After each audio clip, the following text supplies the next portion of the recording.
What's up, everybody? Courtney Morris, Natural Wellness Physiotherapy, coming at you again from CrossFit Old 81. We're going to kind of stay in that same region that we talked about last week with the low back pain.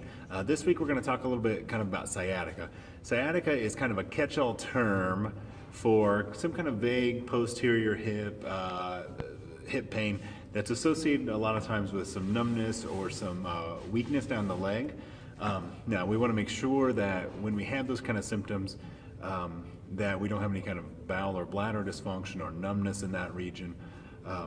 If you have that kind of stuff, go see a doctor right away. But for the most part, the sciatica stuff resolves itself within the first couple of weeks, right? But there's a couple things that we can do to kind of expedite the process here a little bit.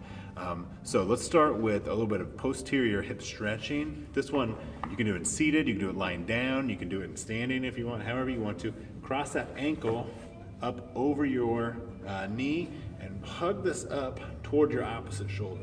We should feel a really nice stretch right here in our posterior hip. It's called a piriformis stretch, amongst other things.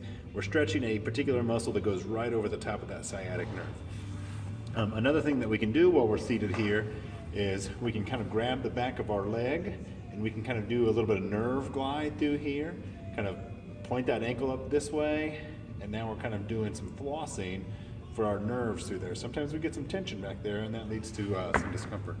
The other component of this is a strengthening component. So do this number in standing. You know, get at the kitchen sink if you're worried about your balance or anything like that. Hold on here.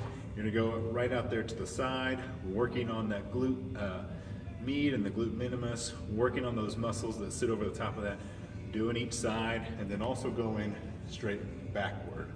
So catching a handful of those activities will certainly help expedite this process for some of those sciatica symptoms. So if you have any other questions, shoot me a message, Natural Wellness Physiotherapy. I'd love to chat with you. Until next time.